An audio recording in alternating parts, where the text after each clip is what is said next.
Hey gang, welcome to Zen Confidential. I apologize for the mess. I was sitting and writing and stuck creatively. Then I began to sit and not write and do Zazen meditation practice.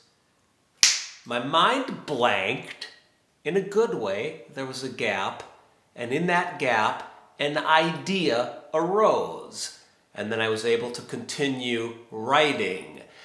That creative energy came to its natural conclusion. I was eating my egg that I had made earlier for breakfast and then ignored, and I got an idea to make this video. So I set up my camera and didn't clean up the desk because I wanted to share this with you. The topic of today's video is using meditation or Zazen to solve your problems. This is a delicate topic that I've touched on before, and I want to share some newer, fresher insights into it today. Okay, here we go.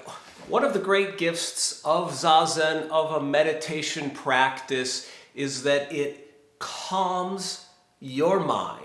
It settles the thinking mind down, okay? That is a positive externality or an offshoot of Zazen practice. It's not the point of Zazen or meditation. I remember when I was a monk, I got an idea for an essay. I was working in the compost toilets at the monastery, and we would shovel all these wood chips into the massive vat of human defecation beneath the toilet building. I put on a hazmat suit, I had a shovel, and I would shovel the human waste, swirl it together with all these wood chips. You're mixing organic matter and carbon. And this struck me as a wonderful metaphor for Zen practice, right? You've got this inner life, which is kind of teeming and toxic. You've got your problems, your sharp-edged nastiness. You've got your miserable past. You've got the horrible parts of your personality. You've got your shit. Then you've got this hard, dry, almost desiccated, crisp practice, which is like the wood chips. You mix the Zen practice with your inner life, and you get this, with your shitty inner life, and you get this rich, fertile, living ground, right? You get this stuff, soil that's great for growing things. Although at the monastery we never grew anything from our humanure, but that's another story. Anyways, I thought that this is a great idea for a personal essay, right? And I was sort of working on this essay when I was a monk, and I always got halfway through this very short essay, but I could never finish it. So I would be sitting on my cushion when I was supposed to be doing Zazen, and I would start repeating the lines of this essay to myself. I had the thing memorized sort of inadvertently because I would just be thinking about it. I liked it. It was inside me. I wanted it to come out, but I didn't know how to end it. So it was like over a 6-month period. It was a very short essay. It was like 6 pages, 1,200, 1,300 words or something. So I began to say it and repeat it to myself over and over and over.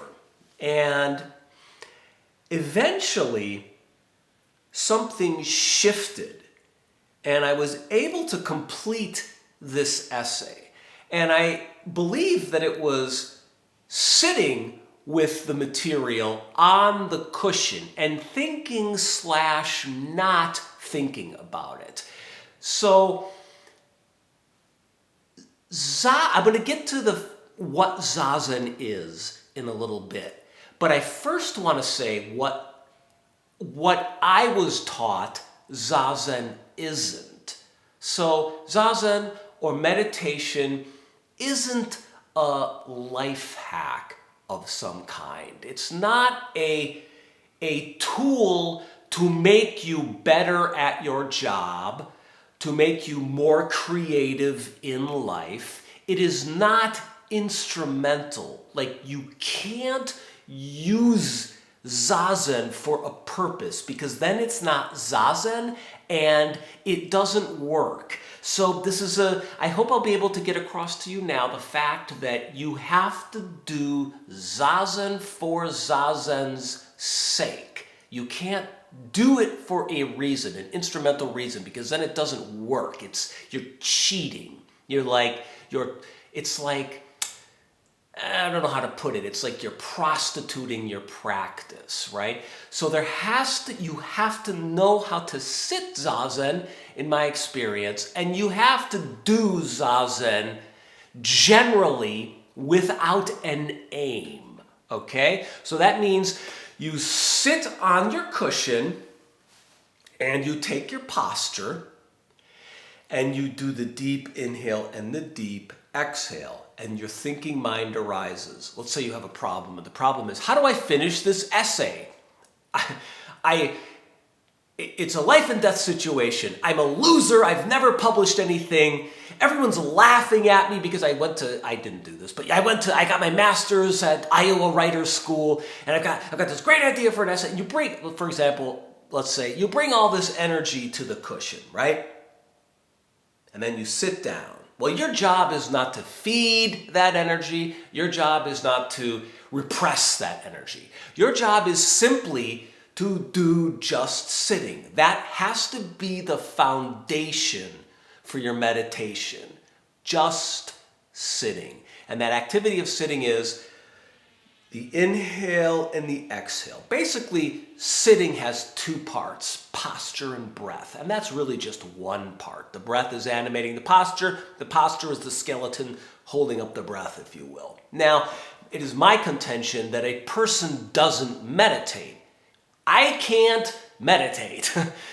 I just do my job, which is posture and breath. That's it. Make it simple. You've got a busy, difficult, complex, rich human life. If you're going to have a consistent day, week, month, year, decade, lifetime Zen meditation practice, it's going to have to be simple and clear, okay? Maybe not necessarily easy, but simple. And so, as part of that simplicity, I tell people, you don't meditate. Simply hold your posture and do the breath. And when the thinking mind arises, your job is to give that thinking mind completely back to the breath. We could say, turn thinking into breathing, okay? And then you do that, and you forget yourself. There's a gap. But then the self arises again, and you start thinking again. You think about your problems, or you think about how you're so great that you just meditated really well. Now your problems are going to disappear.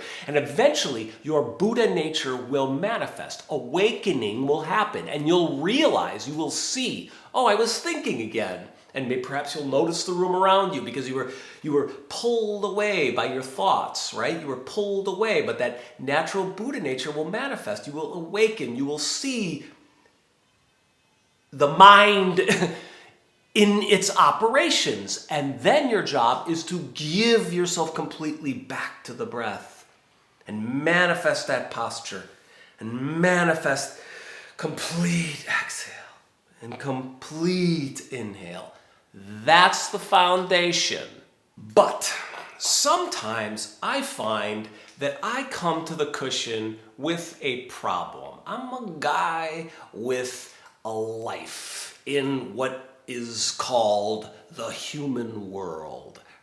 The world of bills, the world of a relationship, the world of family, the world of ambitions, creative, financial, etc. So it happens occasionally, or more than occasionally, that I come to the cushion with a problem of some kind. And I have at the monastery, there was a part of me that always put my problems aside so that I could do that foundational practice. And I was very, very fortunate to be able to do that because it taught me what Zazen is, and it is not what I'm about to talk about. However, it allows me to it allows me to work with problems. And that's what I'm going to talk about now. So sometimes I come to the cushion and I have a problem. Let's just say it's a very intense, it feels like a life or death creative problem. Like the one I was working on in my writing this morning, okay? And I'll come with that problem. And that creative problem is tied to bigger problems. So this can be like a problem at work or a problem with your spouse. Usually there's like one or two problems you got in your gut that you're bringing to the cushion, okay? They're in there. And I have come to the point in my practice where I want to recognize what I'm carrying with me to the cushion, because otherwise it's aggravating me behind my back on the cushion and I can't really see it. Now it's like a little battery. I almost sometimes visualize it as a little battery or a tiny glow. To wit, we can think of it the way that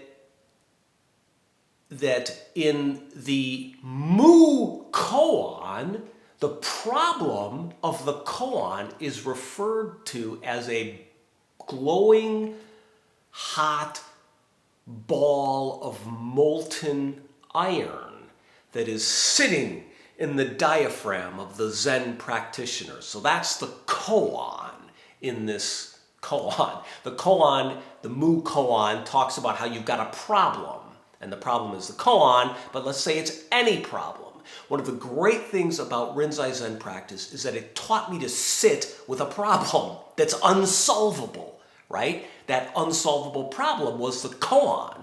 Well, as it turns out, I have a lot of unsolvable problems in my human life, and I do use koanic techniques to sit with them now. Not consciously, it just kind of happened, right? So the way it's talked about in the Mumonkan, and the way I want to try and share with you here, it is talked about this ball of molten hot lead. Okay, so let's say it's a problem with your spouse or a creative problem of some kind. Let it sit in your diaphragm, in your breathing place, situated here, which is to say, first and foremost, get it out of your head. If you come to the cushion, I find, if I come to the cushion thinking, I'm gonna go nuts, okay? The brain is not used in Zazen, and it's not used in koan practice, okay? I mean, subconscious, maybe way back in the reptile brain, all that stuff's used, etc., but the prefrontal cortex, okay, is not a part of the picture.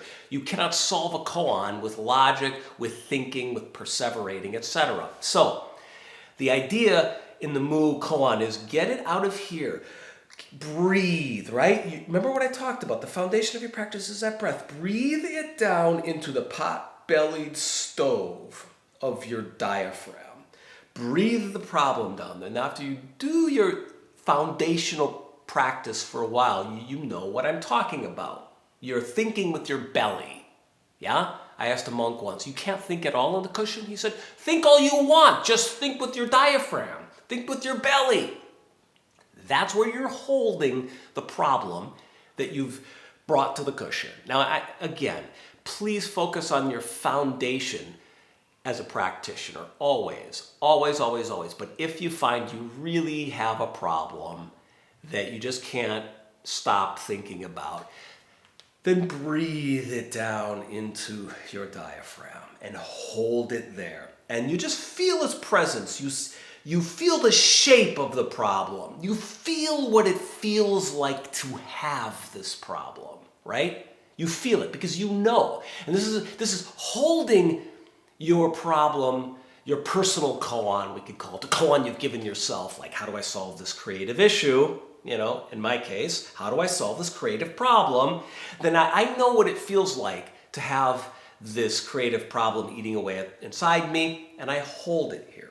And again, this is not thinking. This is something that you learn to do after you've done your foundation of Zazen practice for a great period of time. You learn to hold these problems in awareness, but not in thinking or perseverating. Okay. As you hold the problem, you breathe. So your foundation doesn't change. You're breathing in and you're breathing out. And here's why I'm sharing this with you, because I find that a lot of times I don't want to do my meditation practice at night, okay? And a way that I trick myself is I say, well, you can work on your whatever, these nervous creative problems that you have, or some problem that you have in your life. You're going to go hold it on the cushion, so this isn't wasted time, right? That's how I trick my ambitious thinking mind onto the cushion at night. So I hold the problem there when I first sit down, and it gives me energy, it gives me inspiration, it reminds me that there are stakes, it reminds me that I'm a human being, I'm here on this planet in my one precious life. It reminds me that I have a limited amount of time, and that if I just let my days go by unformed and unfocused, perhaps I will waste my life. So I have problems, and I have desires, wants, and ambitions. I have fears. I have these things that I hold down here in my diaphragm, and I let that burning hot molten ball of personal problem lead glow within me and radiate outward, and pretty soon it's dissolving my thinking, worrying, little school marm, blue stocking, bean counter, problem sifting mind.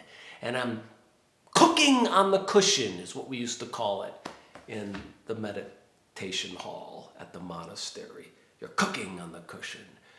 Yeah? And then you usually wind up in a different place than you started out at when you sit down on the cushion. So you bring the problem with you onto the cushion. You let it, you hold it, and it burns the moment. It burns the self. And then you're a new person at the end of the sit. And usually something has come up, something new. Another way of putting it is not burning, but washing. It washes you out.